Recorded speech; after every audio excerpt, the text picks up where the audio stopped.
जय हिंद दोस्तों, मैं रणबीर सिंह स्वागत करता हूँ फिर से आप सभी का आपके परिवार मैथ इन जीएस क्लासेस पर एमजीएस क्लासेस पर। तो दोस्तों हम लोग बात करने वाले हैं और जैसा कि आप देख पा रहे हैं ये जीएस पोर्शन है और ये एसएससी जीडी के लिए प्रैक्टिस नंबर 5 है और ये सभी एग्जाम के लिए महत्वपूर्ण है, चाहे एसएससी जीडी हो, यूपीपी हो, यूपीएसआई हो, छोटे बड़े सभी एग्जाम के लिए, है ना। काफ़ी महत्वपूर्ण रहेगा। तो वीडियो को शुरू करते हैं। उससे पहले यदि आप चैनल पर नए हैं तो चैनल को सब्सक्राइब कर लें, साथ ही साथ नोटिफिकेशन बेल को हिट कर लेंगे जिससे मिल सके नोटिफिकेशन सबसे पहले। दोस्तों के साथ शेयर करना बिल्कुल ना भूलें। चलिए शुरू करते हैं। देखिए ध्यान से एंड तक देखिए। इससे पहले वाली वीडियोस अगर आप नहीं देखें तो प्लेलिस्ट चेक करके सारे वीडियोस आप देख सकते हैं और वो आपके लिए काफ़ी बेनिफिशियल रहेंगे। पहले क्या दे रखा है और एक चीज़ आप देख रहे हैं, हर रोज़ 2 क्वेश्चन तो इकोनॉमी से उठा ही रहा है ना, चाहे वो पंचवर्षीय योजना हो या बाकी चीज़ों से। पहला क्वेश्चन ही है डैश डैश करके, विनिमय दर देशी वस्तु के रूप में विदेशी वस्तुओं की सापेक्ष कीमत है। तो कौन सी ऐसी कीमत है जो विदेशी वस्तु और देशी वस्तुओं के अनुपातिक वैल्यू होता है, समझ रहे ना। तो देखिए इसका कृत्रिम नहीं है, सांकेतिक भी नहीं है। सांकेतिक मुद्रा चलाए जाते हैं लेकिन वो इसमें नहीं है, निश्चित भी नहीं है, इसमें वास्तविक हो जाएगा करेक्ट आंसर। याद रखेंगे इसको, डायरेक्टली आप याद रखें। विनिमय दर जो होती है उसमें विदेशी वस्तुओं की सापेक्ष कीमत होती है देशी वस्तुओं का वास्तविक। आगे क्वेश्चन क्या कह रहा है, डैश डैश डैश उत्पादन फलन को प्रतिनिधित्व करने का एक वैकल्पिक उपाय है। उत्पादन फलन को प्रतिनिधित्व करने का एक वैकल्पिक क्या उपाय है। तो इसको हम लिखेंगे, इसका जो करेक्ट आंसर डायरेक्ट मैं बताऊं तो आपको हो जाएगा समान मात्रा उत्पादन फलन को प्रतिनिधित्व करने का एक वैकल्पिक उपाय है। कुछ कुछ ऐसे प्रश्न होते हैं जिसे आप जो है ध्यान में रखना जरूरी भी होता है। संयुक्त राष्ट्र संघ भारत के संविधान की 7वीं अनुसूची में दी गई डैश डैश डैश सूची में सूचीबद्ध है। ये शब्द किस में है। 7वीं अनुसूची हम जब देखेंगे तो हमारे पास 3 सूचियां होती हैं, एक संघ सूची, राज्य सूची और समवर्ती सूची। 7वीं अनुसूची में के अंतर्गत, समझ रहे ना। सॉरी। तो उसमें संयुक्त राष्ट्र संघ की बात किस सूची में की गई है। तो क्या हो जाएगा करेक्ट आंसर, तो इसमें हो जाएगा संघ सूची में। ठीक है, करेक्ट आंसर हो जाएगा संघ सूची। ठीक ना, क्योंकि इसमें जो है आपके रक्षा से संबंधित विदेशी मामले, है ना, नाभिकीय ऊर्जा, रक्षा और साथ साथ संयुक्त राष्ट्र संघ, ये सब बड़े मामले जो हैं आमतौर पे संघ सूची के अंतर्गत ही आता है। और संघ सूची में पहले 97 विषय हुआ करते थे, अब 100 विषय हो चुके हैं। केंद्रीय सूची या संघ सूची हम कह लें, और उसमें 66 थे, अब 62 हो गए हैं। राज्य सूची में, समवर्ती सूची में 57 से बढ़ के 66 से 62 हो गए हैं। 52 से 57 से बढ़ के घट के 52 हो गया है समवर्ती सूची में, जो तीनों में रहता है। ठीक है, ये याद रखेंगे। बाकी आपकी 12 अनुसूची भी आप ध्यान रखेंगे, है ना। कुछ है नहीं, सिंपल है बिल्कुल, एक बार देख लेंगे तो आपको क्लियर हो जाएगा। क्वेश्चन वहाँ से बन ही रहा है। निम्न में से कौन सा विकल्प भारत में रबी फसल का उदाहरण नहीं है। तो रबी वह फसल जो शरद से शुरू होती है, जिसकी बुआई अक्टूबर से नवंबर के समय में होती है और उसका जो कटाई वाला सीजन होता है वो मार्च अप्रैल के टाइम ड्यूरेशन में होता है। तो वह कौन सा नहीं है। तो देखिए सरसों भी है, गेहूं भी है, जौ भी है, लेकिन एक कोहड़ा बरसात में होता है ना, कोहड़ा, उसको कद्दू, समझ रहे हैं। तो करेक्ट आंसर क्या हो जाएगा, कद्दू, जबकि ये सब के सब हैं तो करेक्ट आंसर कोहड़ा होगा। ऐसे भी क्वेश्चन आप आराम से कर सकते हैं कोहड़ा वोड़ा वाले, ठीक है ना। उसके बाद क्या है, 7वीं सदी के बड़े भूस्वामी और योद्धा सरदार को उस समय के राजा किस रूप में मान्यता देते थे। तो उस समय के राजा जो है बड़े सरदार या योद्धा जो भूस्वामी हुआ करते थे बड़े बड़े, उन्हें उस समय क्या कहा जाता था। तो देखिए राष्ट्रकूट, चालुक्य, ब्राह्मण ये नहीं कहते थे, सीधी सी बात है, ऐसे एलिमिनेट करके आंसर कर पाएंगे। क्यों, क्योंकि तो ये तो 2 वंश हैं, ये ब्राह्मण तो नहीं, ऐसा वो नहीं करते थे, भूस्वामी वगैरह नहीं होते थे, योद्धा सरदार नहीं थे, सामंत कहलाते थे। ठीक है, सामंत करेक्ट आंसर होगा। आगरा किले का निर्माण किसने करवाया था। तो ऐसे क्वेश्चन बिल्कुल इजी इजी सा भी आ रहा है, स्थापत्य कला से आएगा जरूर। तो क्या हो जाएगा करेक्ट आंसर आपका? जी बिल्कुल आप सही चुन रहे हैं, अकबर, है ना। अकबर जो है इसका राइट आंसर होगा। मेक्सिको की मुद्रा क्या है? मेक्सिको उत्तरी महाद्वीप में पड़ने वाला एक देश है जो अमेरिका से नीचे पड़ता है ना। अमेरिका, उत्तरी अमेरिका महाद्वीप में तीन ही तो मेन देश हैं, कनाडा और अमेरिका, उसके बाद मैक्सिको, है ना। मैक्सिको की खाड़ी सुने होंगे। तो उसमें क्या है, उसका उसकी मुद्रा क्या है, एक्चुअली उसकी मुद्रा क्या है? तो उसकी मुद्रा, मेक्सिको की मुद्रा भी पेसो है, और चिली की मुद्रा भी पेसो है। चिली एक देश है जो किस महाद्वीप में है? और दक्षिणी अमेरिका महाद्वीप में है। बहुत पतला सा लाइन गई है उसमें, है ना। तो ब्राज़ील वाले हिस्से से थोड़ा सा साइड से होते हुए निकलती है, समझ रहे हैं। तो उसका भी पेसो है और मेक्सिको का भी पेसो है, डॉलर नहीं, डॉलर नहीं, नहीं तो हो जाएगा गड़बड़। ठीक है, आगे बढ़ते हैं। और भारत के उत्तरी महा भारत के उत्तरी मैदान तीन प्रमुख नदी प्रणालियों से बने हैं, जो सिंधु, गंगा और किससे? उत्तरी मैदान सिंधु, गंगा और किस नदी का? कावेरी, कृष्णा, महानदी। तो आप देखेंगे उत्तरी मैदान, कावेरी उत्तरी मैदान में नहीं है। ब्रह्मपुत्र तो चली जाती है पाकिस्तान, कृष्णा ये भी जाती है, एस्चुरी बनाती है, कहाँ चली जाती है? मध्य प्रदेश से निकलती है और धीरे धीरे करते गुजरात चली जाती है। तो बचा कौन? महानदी। तो क्या हो जाएगा?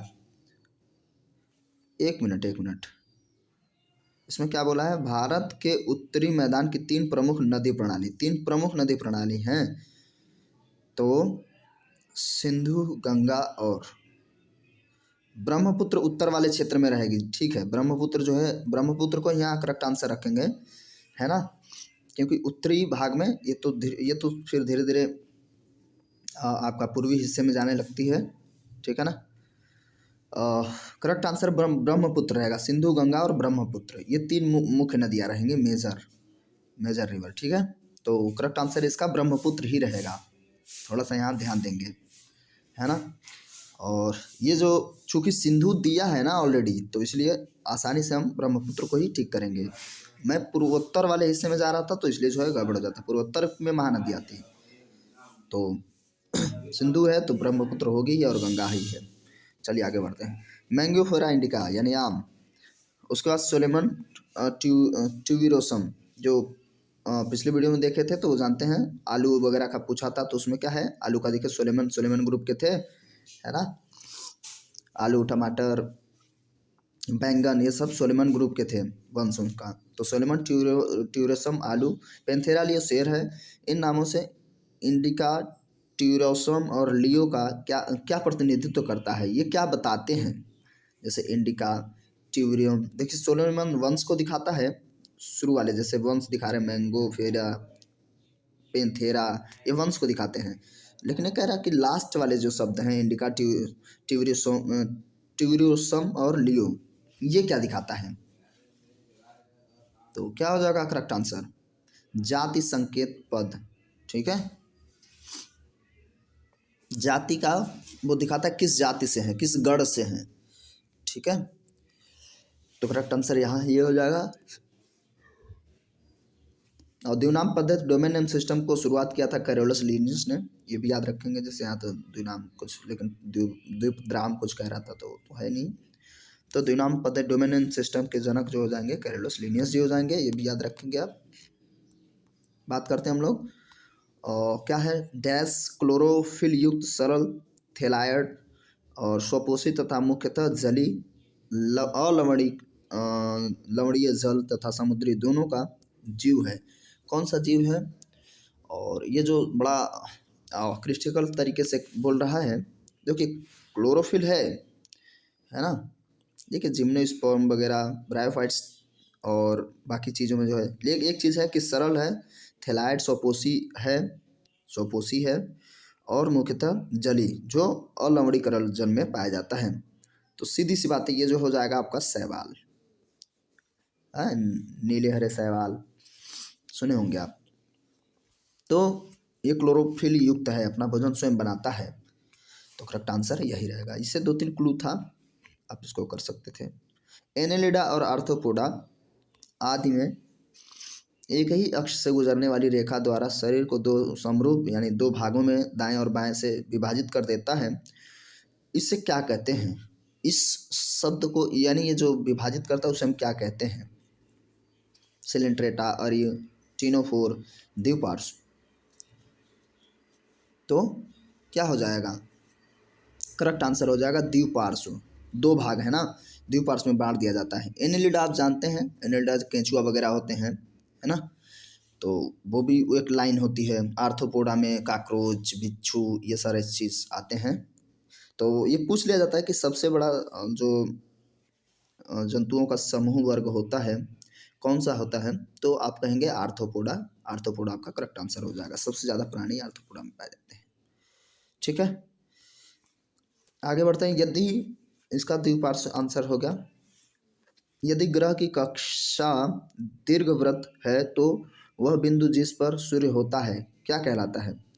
तो देखिए, यदि ग्रह कक्षा दीर्घवृत्त है तो वह बिंदु जिस पर सूर्य होता है उसे हम क्या कहते हैं? केंद्र, परिधि, फोकस, अभिकेंद्र। तो देखिए, सूर्य हमेशा फोकस पे होता है और कुछ रटने की जरूरत नहीं है। सूर्य यहाँ है मान लीजिए, तो ये सब होते हैं परिधि पर। कोई भी ग्रह है ना, सूर्य यहीं रहेगा, वो फोकस पे है यानी केंद्र पर है। ठीक है,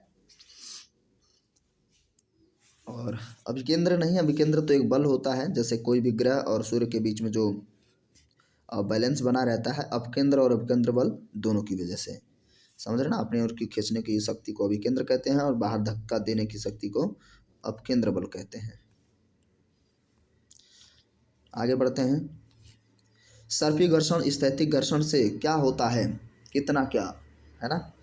देखिए, सर्पी घर्षण हमेशा स्थैतिक घर्षण से कम होगा। सर्पी घर्षण मतलब ऐसे ऐसे चलता जाएगा और स्थैतिक घर्षण मतलब डायरेक्ट चीज़ें चलती रहेंगी। तो सीधी सी बात है, कम रहेगा। करेक्ट आंसर हो जाएगा इसका जी। ठीक है,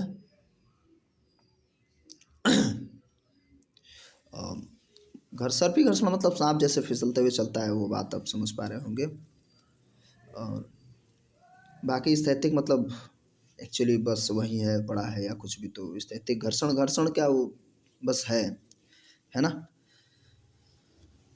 तो घर्षण मतलब समझ रहे ना, सिर्फ घर्षण। घर्षण का मतलब जो ज़्यादा रोकने की कोशिश करे, घर्षण लगे, है ना। तो सर्पी जो फिसल रहा है उसका मतलब क्या है? घर्षण कम हो गया। जब आप पूछ लेगा कि बरसात के दिनों में कहीं आप ऐसी जगह पे चले जाते हैं ना, मिट्टी और कीचड़ हो, तो आप फिसल के गिर जाते हैं। तो फिसल के गिरते हैं तो क्यों? क्योंकि आपका वहाँ पे घर्षण बल कम हो गया। घर्षण बल कम हो गया इसलिए आप गिरे हैं, फिसल गए हैं। ठीक है, तो उसका स्थैतिक घर्षण में ज़्यादा होता है घर्षण, जबकि सर्पी घर्षण में कम होता है, इसीलिए वो फिसलता है। भारत का वह कौन सा जिला जहाँ व्यावसायिक वानिकी के विरुद्ध चिपको आंदोलन शुरू किया गया था? तो वानिकी ये तो सभी लोग जानते हैं किस जगह से शुरू किया गया था। तो उत्तरकाशी, चमोली, अल्मोड़ा, टिहरी गढ़वाल, सारे सारे उत्तर उत्तर नहीं, उत्तराखंड से है। तो सभी लोग जानते हैं करेक्ट आंसर क्या हो जाएगा? चमोली। सुंदरलाल बहुगुणा जी ने काफ़ी इसमें काम किया था, है ना। तो चिपको आंदोलन यहीं से शुरू हुआ था। और जब ये शुरू हुआ था 1970 के आसपास में, तो वह उस समय भारत उत्तर प्रदेश का ही भाग था। बाद में उत्तराखंड बना, है ना, 2000 के आसपास, 2000 में आते आते। केल्विन किसको मापने की इकाई है? तो सभी जानते हैं केल्विन। देखिए, घनत्व तो, डेंसिटी वगैरह तो दाब द्रव्यमान है नहीं। केल्विन क्या होगा? तापमान को मापेगा। समझ रहे हैं? द्रव्यमान हम जानते हैं किलोग्राम में हम मापते हैं, लंबाई वगैरह सब जानते हैं आप। द्रव्यमान तो हो गया, और बाकी दाब पास्कल होता है। ठीक है, दाब का पास्कल होता है। घनत्व का तो मीटर क्यूब होता है। ऐसे मीटर क्यूब, जैसे आयतन निकाल रहे होते हैं तो इस तरीके से मीटर क्यूब के हिसाब से हम उसको सॉल्व कर लेते हैं। लोहे पर जंग लगने की प्रक्रिया को क्या कहते हैं? जंग लगने की प्रक्रिया को जंग लगना, क्रिस्टलीकरण, सबल, खनित्र। इस शब्द को समझिए, ये क्या कहना चाहता है। लोहे पर जंग लगने की प्रक्रिया को क्या कहते हैं?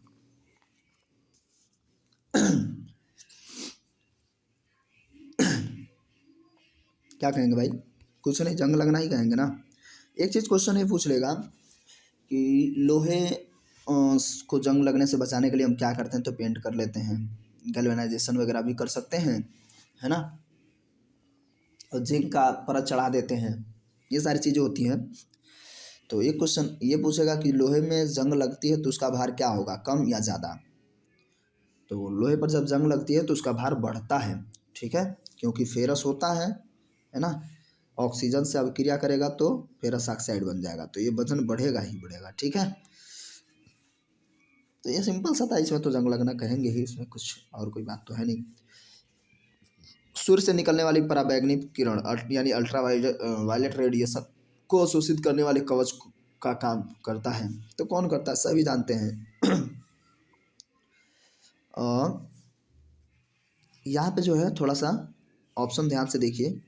क्लोरोफ्लोरोकार्बन अवशोषण करने का काम या कवच का बनने का काम करता है, वो कह रहा है। समतापमंडल, ओजोन छिद्र, ग्रीन हाउस।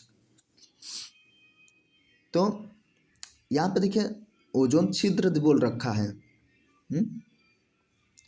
तो इसलिए ये छिद्र नहीं होगा, क्योंकि वहाँ से तो अवशोषित हो, ओजोन परत देता तो सही था। तो यहाँ पे इसलिए हो जाएगा समतापमंडल, क्योंकि समतापमंडल में ही लगभग 20 किलोमीटर की मोटाई से 15 से 35 किलोमीटर के बीच में ओजोन लेयर पाई जाती है ना, जो सड़ी मछली का के गंध का गंध उसका आता है उस टाइप का। बाकी तो ग्रीन हाउस, क्लोरोफ्लोरोकार्बन क्या आता है, ओजोन परत को सबसे ज़्यादा नुकसान करने का काम क्लोरोफ्लोरोकार्बन CFC, जो आपके फ्रेयान गैस से निकलता है। आप कहेंगे फ्रेयान या अमोनिया गैस भरा जाता है फ्रिज में, समझे, फ्रिज में, AC में, तो वहाँ से CFC निकलता है, बहुत ज़्यादा हार्मफुल होता है। वो जो समताप मंडल में क्या होते हैं, जब हम इन्वायरमेंट पढ़ेंगे तो उसमें जो है इसमें वीडियो है, आप देख सकते हैं जाकर प्लेलिस्ट चेक करके, क्या क्या चीज़ें कहाँ होती हैं। तो वायुयान वगैरह उड़ता है समताप मंडल में ही, है ना, और इसी में ओजोन परत पाया जाता है। ओजोन छिद्र तो ऑस्ट्रेलिया महाद्वीप की तरफ जो है सबसे ज़्यादा, मतलब दक्षिणी अक्षांश की तरफ जो है ओजोन परत में छिद्र होने लगा था। और ग्रीन हाउस गैसें मतलब वो गर्म गैसें जो बर्फ को पिघलाती हों या मौसम में तापमान को वृद्धि करती हों, ठीक है। उड़ीसा में प्रसिद्ध सूर्य मंदिर का निर्माण करवाने वाला शासक निम्न राजवंशों में से किसमें से संबंधित है। तो उड़ीसा का कोणार्क का सूर्य मंदिर है ना, उड़ीसा में सब यही तो मंदिर हैं। कौन बनाए थे, चोल, पल्लव, कदम, गंग, कौन सा सब वंश के लोगों ने बनवाया था, तो गंग वंश के लोगों ने उड़ीसा में मंदिर बनवाया था, है ना, जिसका नाम था नरसिंह देव प्रथम। गंग वंश से था नरसिंह, पूछ लेगा कौन बनवाया था, तो नरसिंह देव प्रथम, ठीक है, ये याद रखेंगे। तो कोणार्क का सूर्य मंदिर याद रखेंगे, काफ़ी बेहतरीन है, मौका मिले तो घूमिए। इलेक्ट्रोकार्डियोग्राम यानी ECG का आविष्कार किसने किया था। देखिए कितना प्यारा सा क्वेश्चन पूछ लिया। ECG, BCG नहीं, अगर BCG होता तो एडवर्ड जेनर आप लगाते हैं। तो ऑप्शन क्या है, विल्हेम एथोवेन, एंटोनियो दो उल्लोया और चार्ल्स बुट, उसके बाद कार्ल बेंच। तो क्या हो जाएगा, आप दो को तो ऐसे ही एलिमिनेट कर सकते हैं, एडवर्ड जेनर और ये, तो फिलहाल ये भी नहीं है, तो आंसर हो जाएगा विल्यम एंथोवेन। इन्होंने ECG का आविष्कार किया, जो इलेक्ट्रोकार्डियोग्राम होता है, चेक करता है ना, मशीन होती है, स्कैन करती है एक्चुअली। वह परिवर्तन जिसमें किसी पदार्थ के भौतिक गुणों में परिवर्तन होता है क्या कहलाता है। भौतिक गुणों में परिवर्तन हो रहा है तो क्या कहते हैं, भौतिक गुण या भौतिक परिवर्तन क्या होगा। करेक्ट आंसर हो जाएगा भौतिक परिवर्तन। अब मैं भौतिक और रासायनिक परिवर्तन की बात करूं, ध्यान से समझिएगा, यहाँ से क्वेश्चन अगर आप समझ गए हैं तो समझिए, कभी भी कर पाएंगे। देखिए भौतिक परिवर्तन का मतलब ये होता है, उसका तात्पर्य यह होता है कि किसी भी वस्तु को किसी दूसरी वस्तु में कन्वर्ट करके पुनः फिर उसी वस्तु में लौट आने की जो क्षमता होती है, जो गुण है, वो भौतिक परिवर्तन के अंतर्गत आता है। फॉर एग्जाम्पल अगर मैं आपको जैसे मोम की बात करूं, पहले आप उसको जलाएंगे तो और जलेगा और कुछ दूसरे आकार में पहुंच जाएगा, वापस उसको फिर आप मोम बना सकते हैं, है ना। ईंट है, ईंट ईंट को पहले ईंट है, आप इसको फिर से गीला करिए, तोड़ फोड़ के कुछ समय छोड़ दीजिए, फिर वो धीरे धीरे मिट्टी में बनने लगेगा, है ना। और एक्चुअली वो थोड़ा सा ज़्यादा लंबा प्रोसेस होगा लेकिन हो जाएगा, समझ रहे हैं। तो कुछ भी ऐसा चीज़ जो आप प्लास्टिक से पहले कुर्सी बना था उसको फिर से मेल्ट करके वापस टेबल बना सकते हैं। तो ये सब भौतिक परिवर्तन है, समझ रहे ना। तो पुनः अपनी अवस्था में लौट आने की गुण जो जिसमें होती है वो भौतिक परिवर्तन, जिस परिवर्तन में पुनः लौट आने की क्वालिटीज होती हैं वो भौतिक परिवर्तन है, ठीक। और क्वेश्चन ये जैसे जल से पूछ लेगा, जल, वाष्प और बर्फ ये बनता है, तो इसे हम क्या रासायनिक परिवर्तन कहेंगे या भौतिक। तो जल में भाई हम भौतिक परिवर्तन कहेंगे, हालांकि बदलाव हो रहा है लेकिन ये भौतिक परिवर्तन है। क्यों? रासायनिक परिवर्तन का मतलब ये होता है वो परिवर्तन जो एक अवस्था से दूसरी अवस्था में होने के बाद वापस फिर प्रथम अवस्था में ना आ पाए। जैसे दही से दूध बन जाए तो वापस दही से आप दूध नहीं बना सकते, कभी नहीं, तो वो है रासायनिक परिवर्तन, समझ गए। किसी में भी आप रिएक्शन करा दिए तो वो उस अवस्था में है तो वो भी क्या हो जाएगा, रासायनिक परिवर्तन, समझ गए। तो आगे बढ़ते हैं, है ना। और गुण और भौतिक गुण तो उसमें कोई मतलब नहीं है। चार मीनार भारत के किस शहर में स्थित है। तो इजिली आप इसका करेक्ट आंसर कर पाए होंगे, क्या हो जाएगा, चार मीनार पूछा है तो चार मीनार किस जगह पे है, पुणे, दिल्ली, औरंगाबाद, हैदराबाद। तो क्या करेक्ट आंसर हो जाएगा भाई, हैदराबाद में आपका क्या है, चार मीनार है। लोहे पर जिंक की परत चढ़ाने, देखिए आ गया जो जिंक की परत चढ़ाने की प्रक्रिया को हम क्या कहते हैं, क्या कहते हैं, यशल लेपन यानी गैल्वेनाइजेशन, क्रिस्टलीकरण, जंग लगाना, बेकिंग। तो करेक्ट आंसर क्या हो जाएगा इसका, जी यशद लेपन या गैल्वेनाइजेशन। उसमें क्या होता है, लोहा का जो भी आप सामग्री बनाते हो और जिंक को बॉइल्ड कर लेते हैं, एकदम से हीट, मतलब बॉइल्ड करने का मतलब उसको बहुत ज़्यादा द्रवित कर लेते हैं और फिर उसमें वस्तु को डाल के निकाल लेते हैं और फिर उसके ऊपर एक लेयर जम जाती है, वही होती है गैल्वेनाइजेशन, ठीक है। इससे क्या होगा, जंग नहीं लगेगा, ठीक है। क्रोमियम भी मिला के जंग से बचाया जाता है और हार्ड भी किया जाता है एक्चुअली, जैसे स्टेनलेस स्टील बनाएंगे। और ये पूछ लिया जाता है कि मृदु और कठोर लोहे में क्या मतलब चीज़ें होती हैं। तो आमतौर पर देखिए क्रोमियम मिला के या निकल मिला के भी लोहे को हार्ड कर दिया जाता है या स्टील बनाया जाता है, स्टेनलेस स्टील। लेकिन एक चीज़ और है, कार्बन की मात्रा आप बढ़ाते जाएंगे, अगर 3% तक आप कर दिए मैक्सिमम तो लोहा अपने आप क्या हो जाएगा, कठोर हो जाएगा, स्टेनलेस स्टील बनने के लेवल का हो जाएगा या बन जाएगा। कम करते रहेंगे तो 0.3 उनके % के आसपास रहेंगे तो बिल्कुल लोहा मृदु रहेगा। ये किसकी बात कर रहा हूँ मैं, कार्बन की मात्रा की, ठीक है। कार्बन की मात्रा बढ़ाने से लोहा हार्ड होता है, कम करने से लोहा मृदु होता है, सॉफ्ट होता है, ठीक है ना। तो इससे भी बनाया जाता है। उपन्यास डार्कनेस एट नून के लेखक विक्टर लावले हैं, क्या हैं। अच्छा ये कह रहा कि कौन सा शब्द उसमें सही है, मतलब चुनना हम लोगों का कौन सा, नहीं सही नहीं है, चुनना है। अच्छा, उपन्यास डार्कनेस एट नून के लेखक विक्टर लावले हैं, ठीक है। तो विक्टर लावले हैं, ये तो सही है। उपन्यास द ग्रेट गैट्स बॉय के लेखक एफ स्कॉट फिटजेराल्ड। देखिए थोड़ा सा ऐसे आपका थोड़ा सा टफ वाला माहौल हो जाएगा, है ना। अगर इस टाइप का सवाल आता है तो थोड़ा सा इस पे ध्यान देंगे, ठीक है। और ये पढ़े होंगे तभी जो है सही हो पाएगा, ठीक है।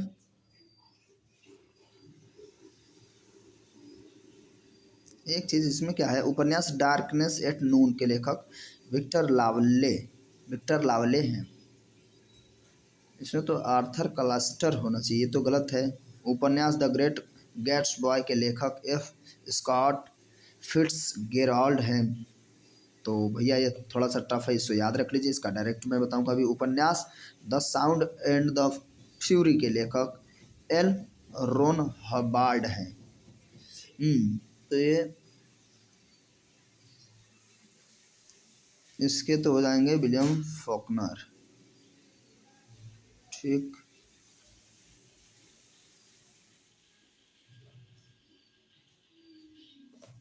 तो अच्छा वही सोच रहा है यार, इसमें क्या मतलब सही नहीं वाला ही चुनना है ना। तो पहला भी सही नहीं है, दूसरा भी सही नहीं है। The sound and the fury के भी ये इसको हो जाएंगे लावले जी।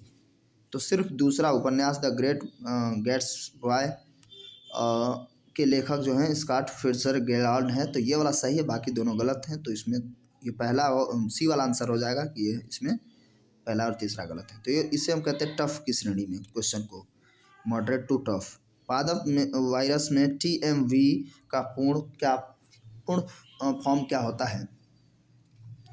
तो ये जो है किसमें TMV वायरस जो होता है वो किसमें होता है? तंबाकू में। ठीक है, तो तंबाकू में होता है, तो इसका मतलब क्या हो जाता है? मोज़ेक रोग, टोबैको मोज़ेक वायरस। ठीक है, करेक्ट आंसर पहला ही हो जाएगा, मोज़ेक वायरस, एक टोबैको मोज़ेक वायरस। ठीक है, तो करेक्ट आंसर आपका पहला होएगा।